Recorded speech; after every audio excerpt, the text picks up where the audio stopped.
Let's welcome now the woman who is behind this amazing mission to support Latinas and women of color, Luz Canino-Baker. What was your journey like?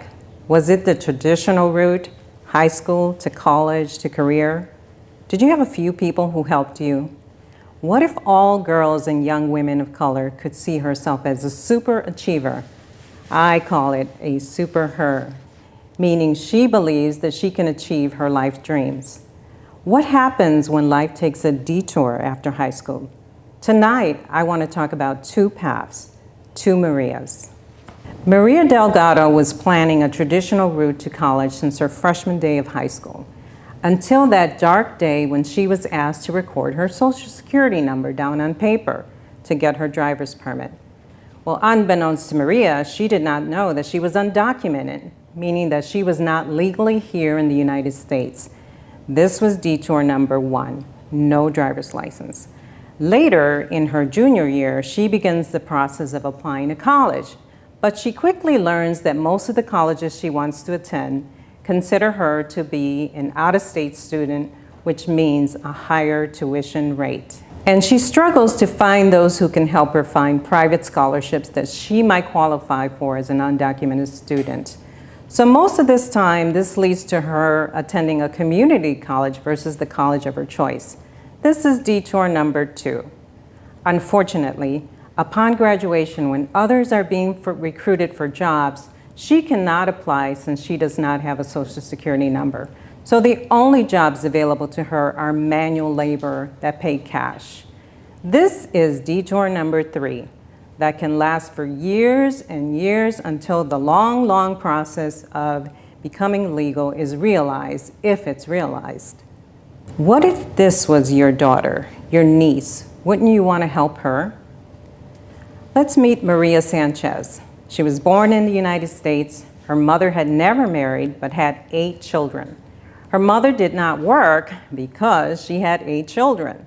There was always food on the table, mostly staples, rice and beans, and occasionally a 1-ounce piece of meat, sometimes for each child.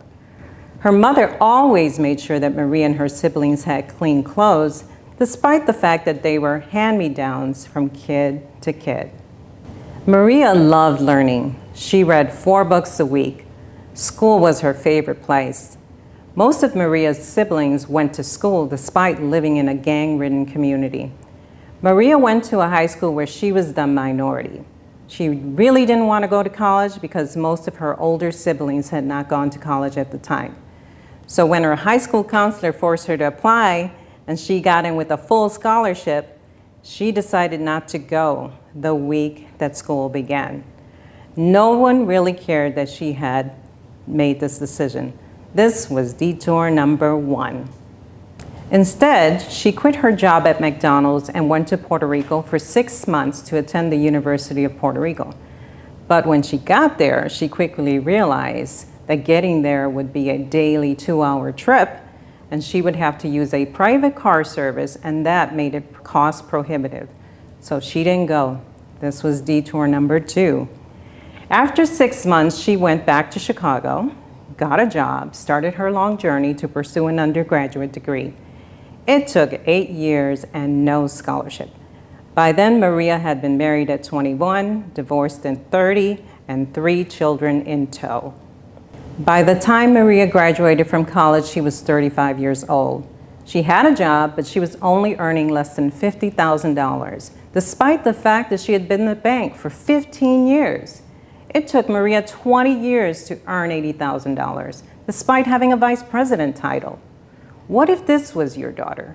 Wouldn't you want to step in to help this single mother succeed so that her kids could have a better outcome than her? I am Maria Sanchez.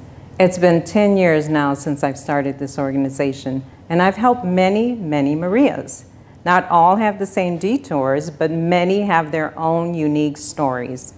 All the girls have come into our programs lacking confidence, feeling invisible at work, earning low wages, lacking mentors, and definitely not having a clear pathway to break the cycle of poverty for her and her family. Now, there are, of course, some exceptions, but most need programs like ours to help her see herself as a SuperHer.